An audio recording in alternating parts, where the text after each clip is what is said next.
Chapter 2: The Crime Scene. The night had fallen heavy over the city, streets slick with rain and street lights glinting like watery stars. I had barely slept after the encounter with Liam, my mind churning over the folder of letters and the cryptic message in the envelope.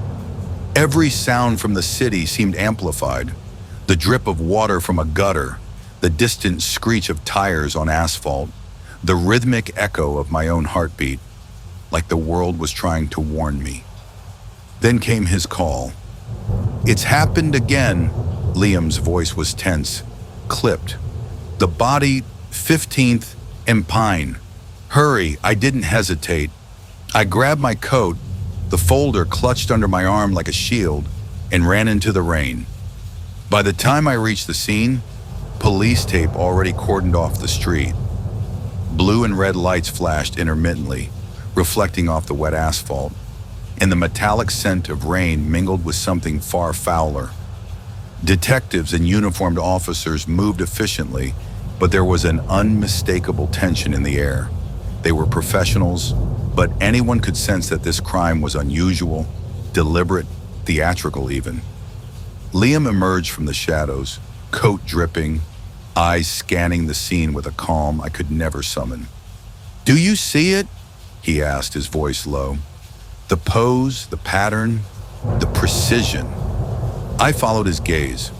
The victim lay sprawled on the polished wooden floor of an abandoned library, positioned unnaturally as though frozen mid-action. Her arms were outstretched, fingers splayed like a conductor directing a symphony no one else could hear. Books were scattered around her, some open to pages filled with handwritten notes and symbols. It was a scene that was as horrifying as it was meticulous. "Why here?" I whispered, my breath fogging in the cold night air. "Because someone wants us to see it," Liam said, kneeling beside the body, "to read the message. Every detail, every gesture, it's communication." He handed me a notebook he had carried from the folder earlier.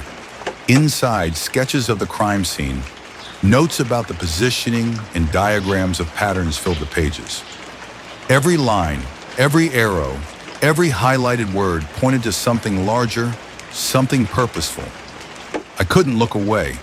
The way the victim had been arranged, it was personal, deliberate, and terrifying. It spoke of someone who understood psychology, symbolism, and fear. Someone intelligent, methodical, and cold. "Do you think it's the same person?" I asked. "It has to be," Liam said, voice tight. "The previous victim, similar signature, same patterns hidden in the surroundings. This isn't random, it's calculated." The rain had intensified, pattering against the broken windows of the library. I shivered, whether from cold or unease, I couldn't tell. I noticed the subtle smell of ink and paper mixing with the metallic tang of blood, a scent that seemed to seep into my skin. I felt a shiver crawl along my spine as I realized just how close we were to the mind behind these crimes. "We need to examine everything," Liam said, standing and motioning for me to follow. He moved with the grace of someone accustomed to danger, but also with a magnetic intensity that made my chest ache. Every detail matters. Inside the library, we moved carefully. The shelves were ancient, dust coating the leather spines, and some books were stacked haphazardly, forming crude pathways through the aisles. Liam crouched by a series of books open to poetry, scribbles on margins highlighted in crimson ink. "See these?" He pointed. "References to old literature, each line chosen deliberately. The killer is sending a message, using books as code." I felt my pulse quicken. The thought of someone orchestrating crimes using literature, messages hidden in pages, was simultaneously brilliant and horrifying. As we bent over the text, Liam's hand brushed mine. I flinched slightly, but instead of pulling away, I felt an undeniable warmth, a current of electricity that made me aware of him in a way I had never been before. His gaze caught mine, steady and unyielding, And in that moment, the tension of the night, the rain, the body, the horrors of the city, all faded into the background. "We're in this together now," he said quietly. "You and I. You see what others can't." I nodded, knowing there was no turning back. We spent hours combing the crime scene. Every detail mattered. The positioning of the victim's limbs, the page numbers of the books, the faint markings on the floor.